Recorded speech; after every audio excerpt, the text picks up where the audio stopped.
I'm the guy. No, you didn't hear it, do you? Yeah, okay, so I'm going to tell you the story, because you'll see this on the internet. People ask, was it ever fun to fly the jet? And I told this story one time in Seattle 25 years ago, and it became, this urban legend or something. It's all true. One day, Walter and I are doing a little training mission around the United States, where you take off out of Sacramento, hit a tanker in Idaho, rip on up to Montana, zip across Denver, hang a right turn in Albuquerque, rip out over LA, up to Seattle, back into Sacramento, 2 hours, 21 minutes. Then you do it backwards. You're just gaining time and experience with your backseater. You're just learning how to work together. Building hours. Well, we're on our last training mission. We've made the turn at Albuquerque. We're over Tucson. I can see downtown LA from Tucson. I can see the whole western United States bathed in a warm glow of a fall afternoon. 6 in the evening, radios are silent, the air is smooth, not a gauge moving in my cockpit. It is perfect. I can see the whole chain of the Rocky Mountains from Canada to New Mexico, and I'm seeing all this scene, and it's all perfect. And I'm thinking, we bad. And I feel sorry for Walter because he has to monitor 5 radios in the back seat.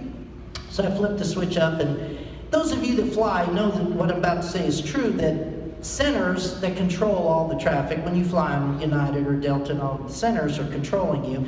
Albuquerque Center, LA Center, Seattle Center, Cleveland Center, Jacksonville Center.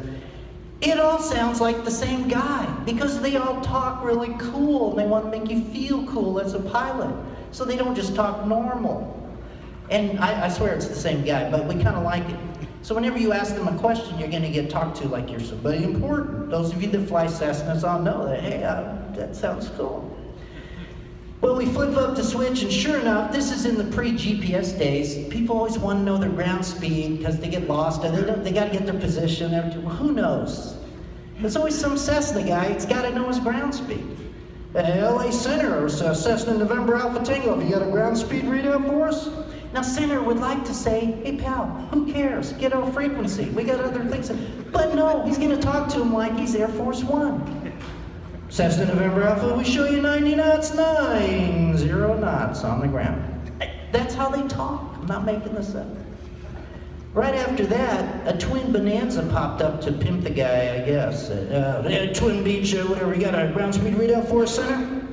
Senator's probably thinking, God, it's Friday afternoon, why me, God, please go away. But no, he's going to talk to him like he's, a shuttle astronaut. Twin Beach, we show you 120, 120 knots on the ground. Right after that, a Navy F-18 out of Lemoore popped up on frequency. And you knew it was a Navy guy because he talked very cool on the radio. Center, Dusty 5-2 speed check. And I'm thinking, wait a minute. Dusty 5-2 has a ground speed indicator and a $1 million F-18 cockpit. He's got it right there in the heads-up display. Got it right there. Why are we calling Center to broadcast our speed? Oh, I get it. We're just the meanest, baddest, fastest military jet in the valley today. We're taking our little Hornet jet over Mount Whitney and ripping across Death Valley, and we want everyone from Fresno to the coast to know what real speed is. And you could almost hear a little glee in the controller's voice, like just touch, like we've put an end to this. Dusty 5-2, we show you 620, 620 knots across the ground. And it was that across the ground, see, that was that little, we've had enough of this, I don't want to hear anybody else now. And there was silence on the radio. There wasn't an airliner from Seattle to San Diego that wanted to be next on frequency. Just an etiquette thing. And a 12-year-old was reaching for the mic button. And I thought, oh no, Walter's in charge of the radios. No, it's the Navy, they must die now. I thought, no, but if I do that, I'll destroy all the training, and I want us to be a good crew. And at that moment, I heard a click of the mic button in the back seat. Ladies and gentlemen, Walter and I became a crew at that moment. In his very best innocent Cessna voice, Walter, LA Center, Aspen 30, have you got a ground speed readout for us? You could almost hear a collective gasp on freak from everyone, like, oh, the poor fools, they didn't hear the previous transmissions. And center had to give you that same voice. Aspen 30, we show you 1,942 knots across the ground.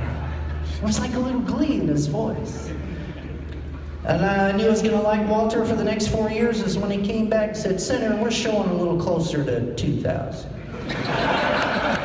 Ladies and gentlemen, I want you to know we never heard another transmission all the way to the coast. So for just a moment, it indeed was fun flying the jet. Most of the missions were highly serious, fatiguing, dangerous, scary, and very rewarding for what we were able to do. Berlin Wall came down on our watch. Gaddafi was silenced on our watch. And we saw the Soviets flail. Reagan knew how to use this airplane and used it well. We were proud to do it.